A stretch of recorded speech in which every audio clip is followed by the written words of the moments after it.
嘿，我的小伙伴，希望大家今天过得很愉快。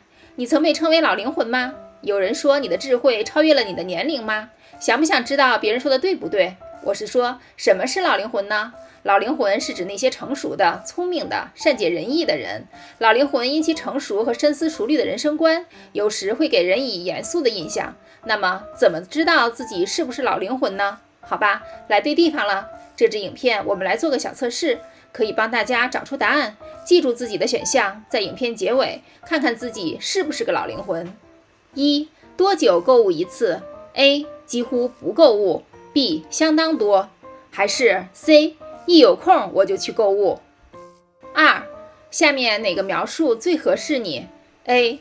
我没有很多朋友，但我和我的朋友关系很亲近。 B. 我有几个朋友，但我跟他们不是很熟。或者 C. 我有很多熟人和朋友，但我不太了解他们。3. 在帮助他人或提供建议方面有多擅长？ A. 我给人很好的建议，也喜欢在力所能及的时候帮助别人。 B. 我尽力给别人建议，但我更喜欢安慰别人。或者 C. 我不擅长给别人建议，但试着帮助我的朋友。4. 阅读或学习新事物的频率如何？ A. 我爱读书，求知若渴。 B. 我有空就会读书，但我更会优先安排出去见朋友。或 C. 我不怎么读书，喜欢出去和人打交道。5. 在严肃的讨论中如何回应别人？ A. 我喜欢观察、倾听、思考，然后做出反应。 B. 我一边听一边思考，如何才能让他们相信我对这个话题的看法是正确的。或者 C. 我倾听并迅速回应我的意见。最后第6题，你觉得自己是个局外人吗？ A. 是的，一直都是。 B. 有时会，但不经常。或 C. 不是。那么该如何解读你的答案呢？选 C 多，你的大部分选择都是 C 吗？那你可能不是个老灵魂。事实上，选 C 多的人和老灵魂完全相反，更喜欢物质的东西。不像老灵魂，选 C 多的人喜欢外出，而不是待在家里看一本好书。和大多数老灵魂不同，这类人非常外向，喜欢和同龄人在一起，不经常和比自己大很多的人一起玩。选 B 多，不是老灵魂，但有时很聪明。这类人不关注物质的东西，但喜欢偶尔去购物。毕竟谁不是呢？选 B 多的人也不介意和不同年龄的人出去玩。选 A 多，绝对的老灵魂。这类人重视深度联系，可能有几个亲密的朋友，而不是很多熟人。对物质的东西不太感兴趣，更喜欢生活中无形的东西。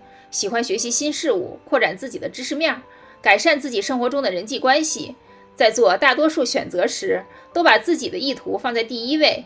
当坐下来创建一个项目，或做一项自己关心的任务时，心里会一直想着最终目标。作为一个老灵魂，选 A 多的人在回应别人的时候，会在做出反应之前先深思熟虑。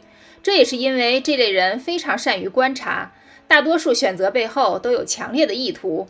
选 A 多的人也不喜欢浪费时间，经常把时间花在独处上，用来反思和思考。这类人不介意独处的时间，和内向的人一样，他们经常需要这种时间来从周围的人身上充电。这也可能是因为他们非常善解人意，思想开放，经常会感到情感枯竭。正因为如此，他们喜欢花一些时间独处、充电、反思、沉思和做白日梦。这些都是一个老灵魂的常见迹象。有人说过你很聪明吗？你爱的人会先向你寻求建议吗？是的，你很会给人提建议。以前很多次都被人说你很聪明，因为你的成熟，你可能很难适应同龄人的生活。如果你很年轻，你会和年长的人相处得更好，因为你可以和他们进行更深入的对话。你也喜欢和他们聊天，闲聊不是你的菜。在你的生活中，你也可能会觉得自己是一个局外人，但不要担心，因为外面的世界还有其他老灵魂，你可能会与他们相处得很好，因为你们之间有很多联系，因为你们可能会有一些非常深入的对话。谁不喜欢一堂好的理论课呢？你是一个老灵魂吗？欢迎在下面评论区告诉我们你的结果。如果喜欢这支影片，别忘了点赞并分享给更多小伙伴，订阅我们的频道并开启小铃铛，这样无论什么时候我们发布新影片，您都能收到通知。参考文献在资讯栏。一如既往，感谢收看，下支影片不见不散。